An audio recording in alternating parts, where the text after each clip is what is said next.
নমস্কার, আমি রিঙ্কিস ক্রিয়েশনে তোমাদের সবাইকে ওয়েলকাম। আজকে আলোচনা করব লিচু গাছ নিয়ে।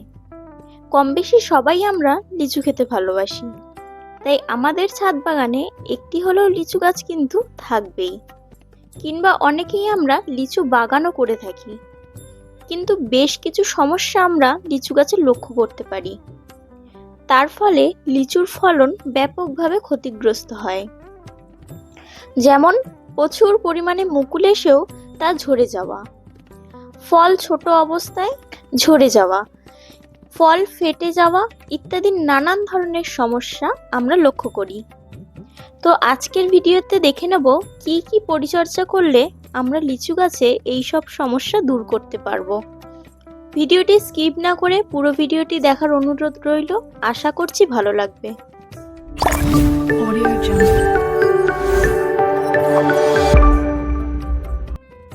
লিচু গাছে প্রথম যেই পরিচর্যাটি আমরা করব সেটি হলো মুকুল আসার আগে। শীতের শেষে যখন লিচু গাছে সবে সবে মুকুলের দেখা মিলবে, তখন সাইপারমেথ্রিন গ্রুপের যে কোনো কীটনাশক প্রতি লিটার জলে 1 ml করে মিশিয়ে গাছে ভালো করে স্প্রে করে দেব। এবং এর পাশাপাশি যে কোনো ফাঙ্গিসাইড 1 লিটার জলে 1 গ্রাম মিশিয়ে গাছে স্প্রে করে দেব। ফাঙ্গিসাইডের মধ্যে তোমরা সাফ, রেডোমিল গোল্ড এগুলি ব্যবহার করতে পারো। এগুলি বাজারে খুব অনায়াসেই এবং কম দামে পাওয়া যাবে।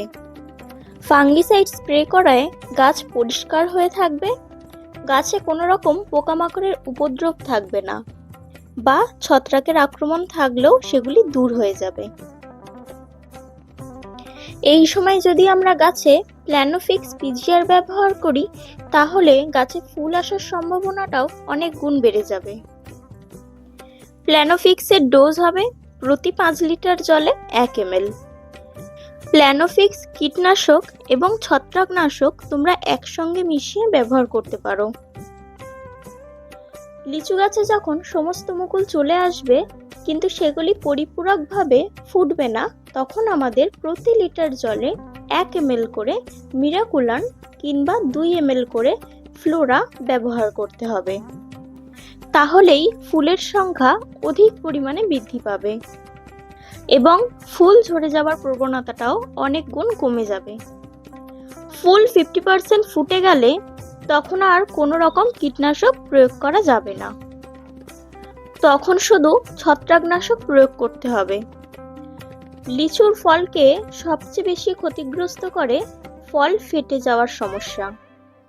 এই সমস্যার থেকে বাঁচতে গেলে ফল যখন মটর দানার মতন হবে, তখন নিয়মিত গাছের গোড়ায় জল দিতে হবে।